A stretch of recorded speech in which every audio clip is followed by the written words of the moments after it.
நீங்கள் பார்த்துக் கொண்டிருப்பது உங்கள் விஜய்.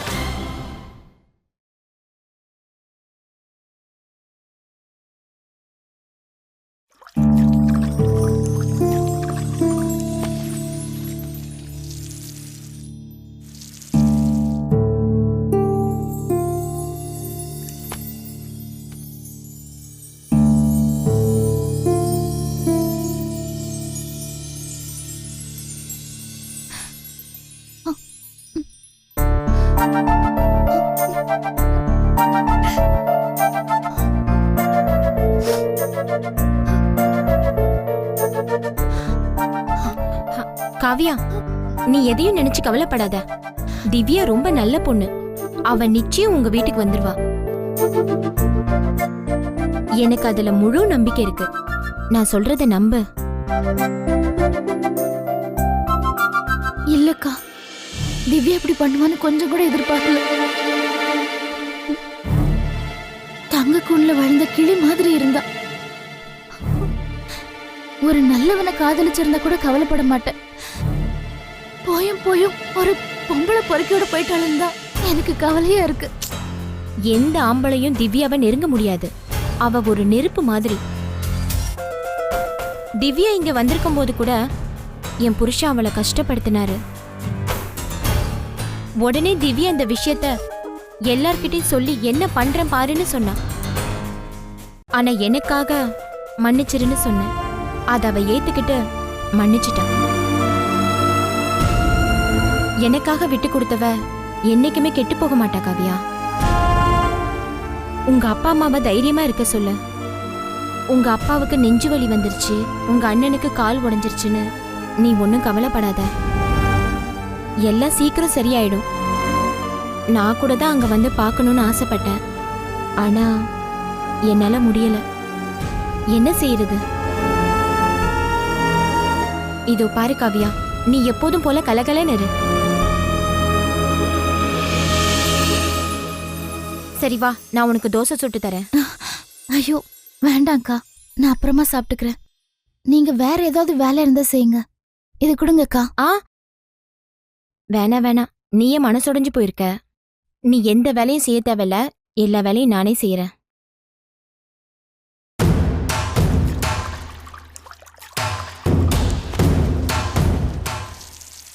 ஏய், என்னடி பண்ணிட்டு இருக்க?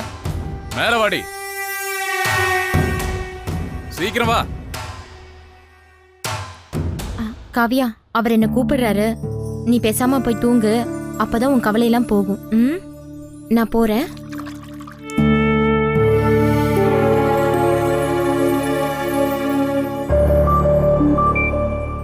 என்னங்க? ஏண்டி கூப்பிட்டா சீக்கிரம் வர மாட்டியா? இப்படிதான் ஆடி அசைஞ்சு வருவியா? எருமை. போ, பீரோல புதுச்சாட்டை இருக்கு, போய் எடுத்துட்டு வா. மூஞ்சியும் முகர கடையும்.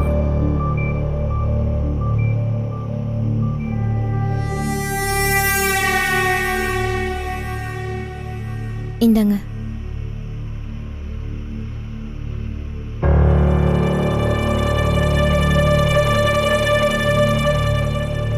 ஏண்டி சனியன, என்னடி இது? ஒரு வேலை கூட ஒழுங்கா செய்ய தெரியாதடி. வீடு தொடச்சிட்டு அதே கையோட வந்து புது சட்டி அடிப்பே நீ. பெனாயில் நான் தடிக்க. என்ன ஜென்மண்டி நீ? எனக்கு பொண்டாட்டியா இருக்குதான் லாக்கிலேன்னு பார்த்தேன். ஒரு வேலைக்காரி கூட லாக்கிலடி நீ. இல்லங்க, நீங்க கூப்பிட்ட உடனே பதட்டத்துல. இனிமே இந்த மாதிரி செய்ய மாட்டேங்க.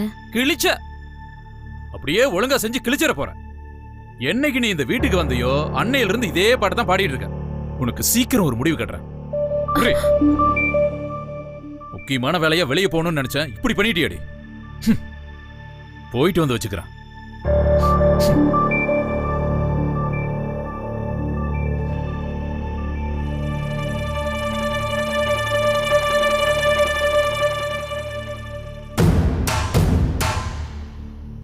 உன்னை வந்து கவனிச்சுக்கிறேன்.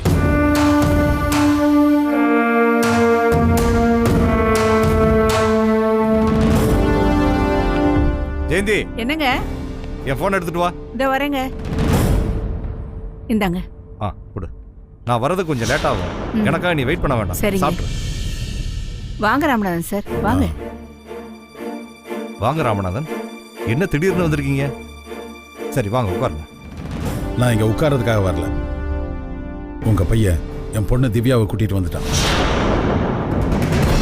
முதல்ல என் பொண்ணை என் கூட அனுப்பி வைக்க சொல்லுங்க. என்ன சொல்றீங்க ராமநாதன்? என் பையன் உங்க பொண்ணை கூட்டிட்டு வந்துட்டானா? ஜெயந்தி, என்ன சொல்றாரு இவரு? இதெல்லாம் உண்மையா? எங்க அவன்? ஏங்க, நம்ம பையன் எதுக்குங்க இவர் பொண்ணை கூட்டிட்டு வர போறா?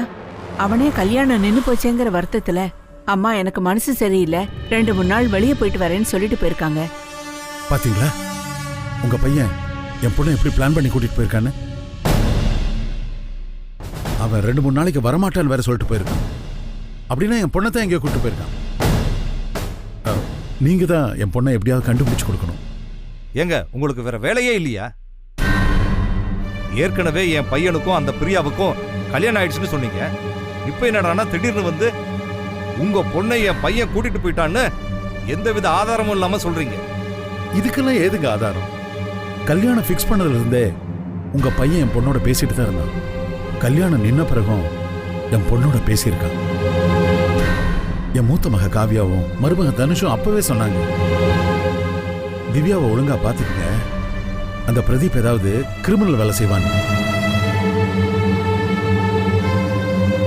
நான் தான் அப்படி என்ன செஞ்சிட போறான்னு அஜாக்கிரதையா இருந்துட்டேன். அதுக்குள்ள இப்படி பண்ணிட்டான். உடனே நீங்க என் பொண்ணை உங்க பையன் எங்க கூட்டிட்டு போயிருக்கான்னு கண்டுபிடிங்க ப்ளீஸ். அப்படின்னா ஸ்டேஷனுக்கு வந்து உங்க பொண்ணு வீட்டை விட்டு ஓடிடுச்சுன்னு ஒரு கம்ப்ளைண்ட் எழுதி கொடுங்க. உடனே ஆக்ஷன் எடுக்கிறேன். என்னங்க இப்படி சொல்றீங்க? எங்க பொண்ணு உங்க பையனோட வீட்டை விட்டு ஓடி போயிட்டான்னு கம்ப்ளைண்ட் கொடுத்தா இந்த விஷயம் பிரஸ்ஸுக்கு போய் இது எனக்கு மட்டும் இல்லைங்க, உங்களுக்கு அவமானம் தானே. நாங்க குடும்பத்தோட வெளியில தலை காட்ட முடியுமா? இப்பவே எங்களால வெளியில நடமாட முடியல. நீங்க அதெல்லாம் பார்க்காம உங்க பையன் எங்க இருக்கான்னு விசாரிச்சு சொல்லுங்க. நீங்க கம்ப்ளைண்ட் கொடுக்காம நான் எதையும் விசாரிக்க மாட்டேன். என்னங்க இப்படி மனசாட்சி இல்லாம சொல்றீங்க? உங்க பையன் எங்களுக்கு துரோகம் பண்ணியிருக்கான், தலைகுனிய வச்சிருக்கான். அது பத்தாதுன்னு கம்ப்ளைண்ட் கொடுத்தா தான் விசாரிப்பேன்னு சொல்றீங்க, இல்லைன்னா முடியாதுன்னு சொல்றீங்க. இங்க பாருங்க மிஸ்டர் ராமநாதன், என் பையன் தான் உங்க பொண்ணை கூட்டிட்டு போயிருக்கான்னு சொல்றத என்னால நம்ப முடியாது. ஏன்னா உங்க பொண்ணு வேற யாரு கூடயாவது ஓடி போயிருக்கலாம்ல. அப்படியெல்லாம் சொல்லாதீங்க. உங்க பையன் தான் என் பொண்ணை கூட்டிட்டு போயிருக்கான். சரி, என் பையனே கூட்டிட்டு போயிட்டான்னு வச்சுக்குவோம். உங்க பொண்ணு இப்படி பெத்தவங்களை விட்டுட்டு ஓடலாமா? நீங்க ஒரு வாத்தியாரா இருந்து என்ன பொண்ணு வளர்த்துருக்கீங்க? பொண்ணை ஒழுங்கா வளர்க்க தெரியாம ஓட விட்டுட்டு வெளியே தெரிஞ்சா அசிங்கன்னு வெகுளித்தனமா வந்து பேசிக்கிட்டு இருக்கீங்க. படிச்சவர் தானே நீங்க? ஏற்கனவே உங்க மூத்த பொண்ணும் லவ்ல தான் ஓடி போயிடுச்சுன்னு கேள்விப்பட்டிருக்கேன். அதே மாதிரி இதுவும் வேற எவன் கூடயாவது ஓடி போயிருக்கும். ஐயோ வாத்தி, இப்படிப்பட்ட பிள்ளைங்களை பெத்ததுக்கு நீ தான் நாண்டுகிட்டு நின்று சாவணும். அதை விட்டுட்டு சின்ன பிள்ளைங்க காணாம போனது மாதிரி இங்க வந்து கம்ப்ளைண்ட் பண்றீங்க. வெக்கமா இல்ல உங்களுக்கு?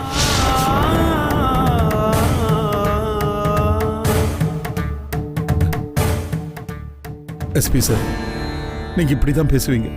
ஏன்னா ஆண்டவன் உங்களுக்கு 3 ஆம்பளை பிள்ளைய கொடுத்துருக்கான். நீங்களும் ஒரு பொண்ணை பெத்து வளர்த்து அது உங்களை விட்டு ஓடி போயிருந்தா என் வலி உங்களுக்கு தெரிஞ்சிருக்கும். என்ன பண்ற, உங்க முன்னாடி எல்லாம் தலைகுனிய வேண்டியதா போச்சு. அதான் இப்படி எல்லாம் நடக்குது. என் பொண்ணை உங்க பையன் வீட்டுக்கு கூப்பிட்டு வந்தா தகவல் சொல்லி அனுப்புங்க. ஒரே அடியா நாங்க அவளை நிம்மதியா தலைமுழுகிறோம்.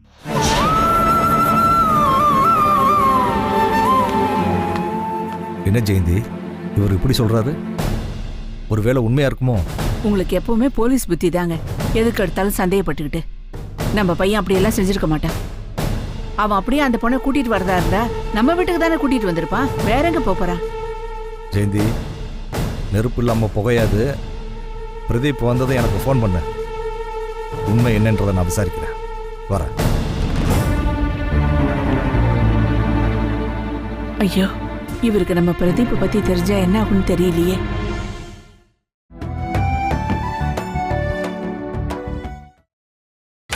நீங்கள் பார்த்துக் கொண்டிருப்பது உங்கள் விஜய்.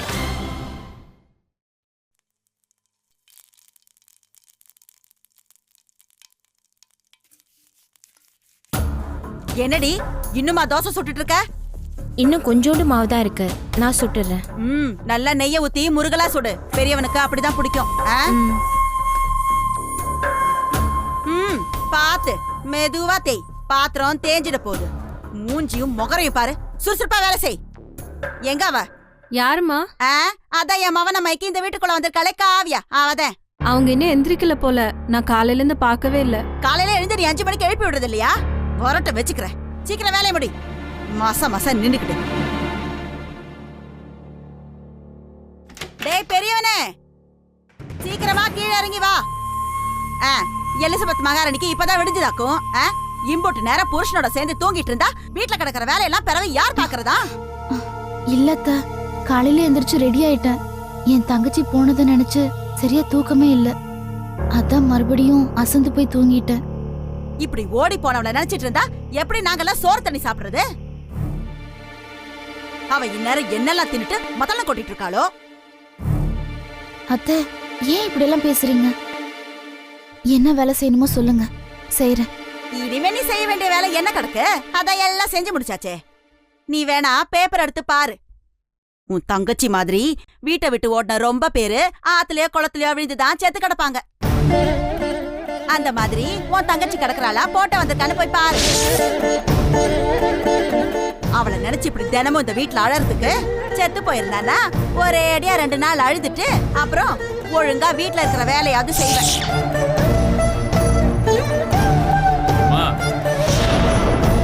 ஓடி போறவங்க ஆத்துல குளத்துல விழுந்துதான் சாகணும்னு இல்ல, ரயில்ல விழுந்து கூட சாகலாம்.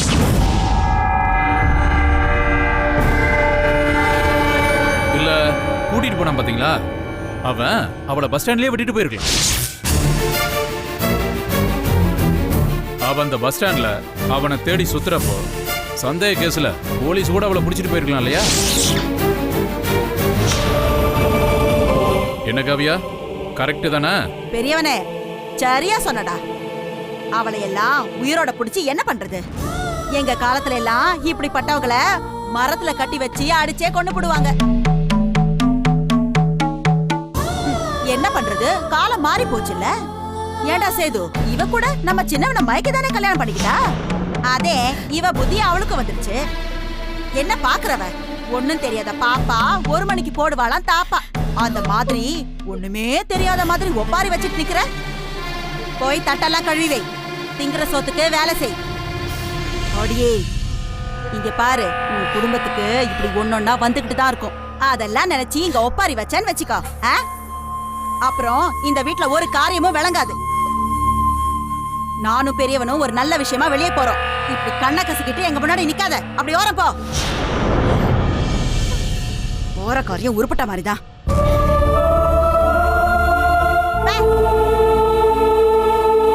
டேய் வெளியில போய் சாப்பிட்டுக்கலாம் வா.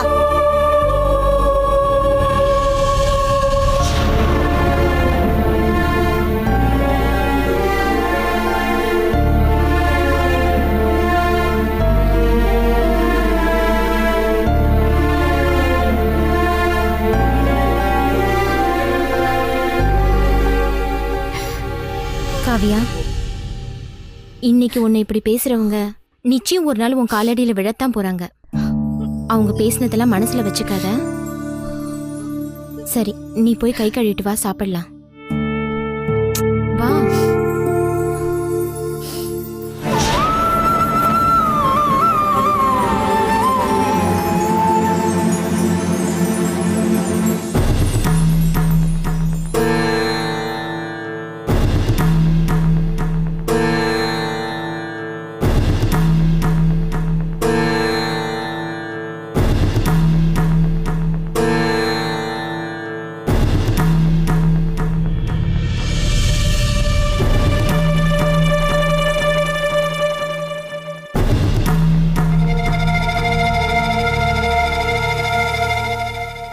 என்னங்க, நம்ம பொண்ணை பத்தி ஏதாவது தகவல் சொன்னாங்களா?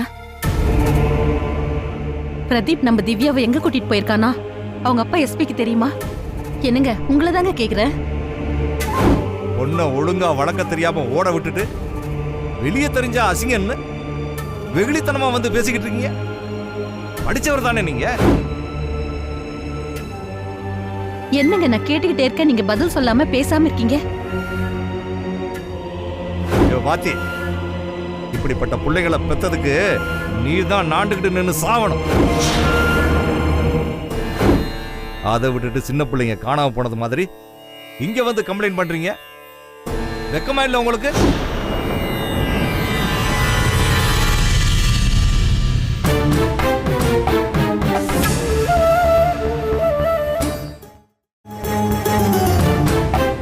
என்னங்க என்னங்க என்னங்க எங்க போறீங்க? ஏங்க என்னங்க என்ன பண்றீங்க? என்னங்க என்ன திவ்யா துணிங்க, இதெல்லாம் என்ன பண்ண போறீங்க? ஏங்க கேக்குறல ஏங்க எங்க போறீங்க? ஐயோ வேணி யாரு சீக்கிரம் வாங்களே. ஏங்க என்ன பண்ணிட்டு இருக்கீங்க? நில்லுங்க. ஐயோ என்னங்க என்னங்க துணி எல்லாம் எடுத்து போய் என்ன பண்ண போறீங்க? ஐயோ ராமநாதா. அப்பா அப்பா என்னாச்சுப்பா? ஏங்க நில்லுங்க. ஏங்க என்ன பண்ணிட்டு இருக்கீங்க? ராமநாதா என்னங்க? ஏய் என்ன செய்ய போறீங்க? என்னங்க ராமநாதா. ஐயோ மாமா காரி பண்றீங்க. அதான் பண்றேன். இது பாரு, என்னங்க இதெல்லாம்? என்னை பொறுத்த வரைக்கும் என் பொண்ணு சேர்த்துட்டேன்.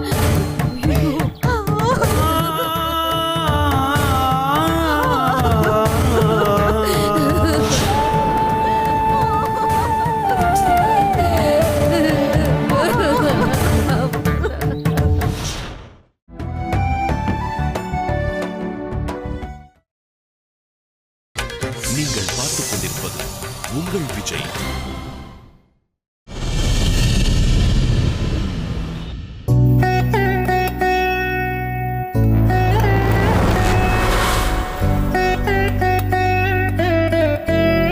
திவ்யா, இன்னும் அப்பா அம்மாவை நினைச்சிட்டு இருந்தா எப்படி? நம்ம 2 பேரும் வீட்டை விட்டு வந்து 2 நாள் ஆக போகுது. உங்க வீட்டில் இந்நேரம் நம்ம 2 பேருக்கும் கல்யாணம் ஆயிருக்குன்னு உன்னை தலைமொழி இருப்பாங்க. இனியும் அவங்கள பத்தி நினைக்கிறத விட்டுட்டு மறந்துட்டு நம்ம 2 பேரும் வாழ்க்கையை பத்தி யோசிக்கலாம். இல்ல பிரதீப், என் அப்பா, அண்ணன், அம்மா, பாட்டி யாரையும் மறக்க முடியல. அவங்க எல்லாரும் என் கண்ணுக்குள்ளே நிக்கிறாங்க. என் அக்கா கூட என்ன பயங்கரமா பேசிட்டா. அவளை பத்தி கூட கவலை இல்ல. ஆனா இவங்களதான் என்னால மறக்க முடியல. நான் அவங்கள மறக்க சொல்ல, பட் நம்ம ஒரு புது வாழ்க்கையை தொடங்க வந்திருக்கோம். இப்போ நம்ம சந்தோஷமா இருந்தா தானே நல்லா இருக்கும். எனக்கு வீட்டை விட்டு ஓடி வந்துட்டோமோன்னு மனசுக்கு ரொம்ப கஷ்டமா இருக்கு. படிச்சு முடிச்சதோ வீட்டுக்கு கொஞ்ச நாள் சம்பாதிச்சு கொடுக்கலாம்னு நினைச்சேன். ஆனா அதை செய்யாம இப்படி வந்து என் குடும்பத்துக்கு அவமானத்தை ஏற்படுத்திட்டனே. அப்பா வேற ரிட்டையர்ட் ஆகி வீட்டுல சும்மா இருக்காரு. அண்ணன் வேற கால் உடைஞ்சு போய் கிடக்கான். இப்படி பிரச்சனையான நேரத்துல நான் இப்படி ஒரு முடிவெடுத்தது எனக்கு தப்புன்னு தோணுது.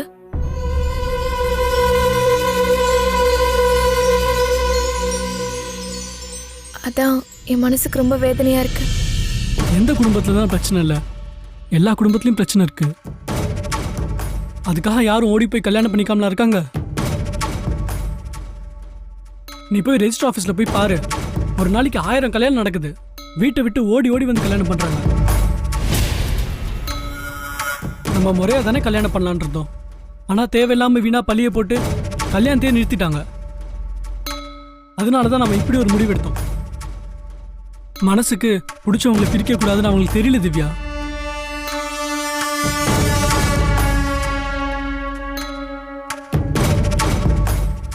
அதுக்கு நம்ம என்ன பண்ண முடியும் சொல்லு?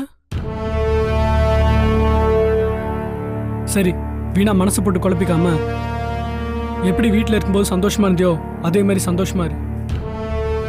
நான் ரெஜிஸ்டர் ஆஃபீஸ்க்கு போய் ஆக வேண்டிய வேலையெல்லாம் கவனிக்கிறேன். உனக்கு பட்டு புடவை, தாலி எல்லாத்தையும் வாங்கிட்டு வரேன். பிரதீப், நான் வீட்டை விட்டு வரும்போது எனக்கு எதுவுமே தெரியல. ஆனா நாளைக்கு நம்ம ரெஜிஸ்டர் மேரேஜ் பண்ணிக்க போறது நினைச்சா மனசு பதறுது.